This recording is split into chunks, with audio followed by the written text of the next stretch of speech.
আসসালামু আলাইকুম। একটা প্রশ্ন করি, মানুষ পানির নিচে কতক্ষণ বেঁচে থাকতে পারে বলতে পারবেন? অধিকাংশ মানুষেরই এই প্রশ্নের উত্তর অজানা। রাজবাড়ির দৌলতদিয়ায় ফেরিতে উঠতে গিয়ে পদ্মা নদীতে বাস উল্টে পড়ার খবরটি আমাদের সবার বুকেই কাঁপন ধরিয়ে দিয়েছে। সৌহার্দ্য পরিবহনের সেই বাসটি যখন নদীর অতল গহ্বরে তলিয়ে যাচ্ছিল, তখন ভেতরে থাকা মানুষগুলোর উপর দিয়ে কি বয়ে গেছে তা কল্পনা করলেও শরীর শিউরে ওঠে। উদ্ধার অভিযানে কয়েকজনকে পাওয়া গেলেও প্রাণ হারিয়েছেন অনেকেই।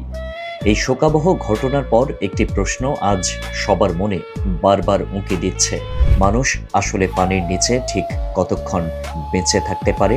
পদ্মার 90 ফুট গভীরে যখন একটি বাস নিমজ্জিত হয়, তখন সেখানে প্রতিটি সেকেন্ড হয়ে ওঠে হীরে জহরত থেকেও দামি। উদ্ধারকর্মীরা যখন সময়ের সাথে পাল্লা দিয়ে প্রাণের সন্ধান করেন, তখন আসলে বিজ্ঞানের এক কঠিন লড়াই চলে প্রকৃতির সাথে। চিকিৎসা বিজ্ঞান বলছে পানির নিচে মানুষের টিকে থাকা নির্ভর করে মূলত অক্সিজেনের উপরে। একজন সাধারণ ও সুস্থ মানুষ সাধারণত 30 সেকেন্ড থেকে সর্বোচ্চ 2 মিনিট পর্যন্ত নিজের শ্বাস আটকে রাখতে পারেন। যারা নিয়মিত সাঁতার কাটেন বা ডাইভিং করেন, তাদের ফুসফুসের ক্ষমতা একটু বেশি হতে পারে। কিন্তু যখন কোনো দুর্ঘটনা ঘটে, তখন মানুষ প্রচণ্ড আতঙ্কিত হয়ে পড়ে, আর এই আতঙ্কের কারণে শরীরের অক্সিজেন খুব দ্রুত ফুরিয়ে যায়। ফলে পানির নিচে টিকে থাকার সময় আরও কমে আসে। চিকিৎসকদের মতে আমাদের শরীরের সবচেয়ে সংবেদনশীল অংশ হলো মস্তিষ্ক।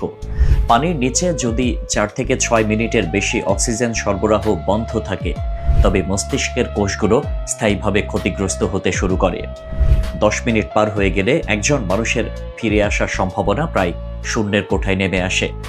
অক্সিজেন ছাড়া হৃৎপিণ্ড হয়তো কিছুক্ষণ ধুকপুক করতে পারে, কিন্তু মস্তিষ্ক সচল না থাকলে জীবন রক্ষা করা অসম্ভব হয়ে পড়ে।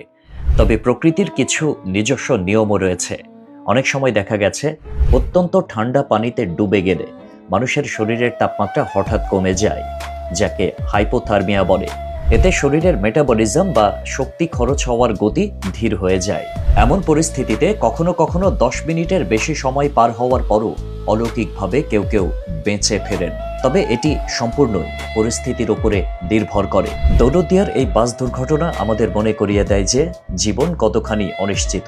পানির নিচে জীবনের সেই কয়েক মিনিটের লড়াই আসলে কেবল অক্সিজেনের লড়াই নয়, সেটি হলো বেঁচে থাকার অদম্য ইচ্ছা শক্তির লড়াই।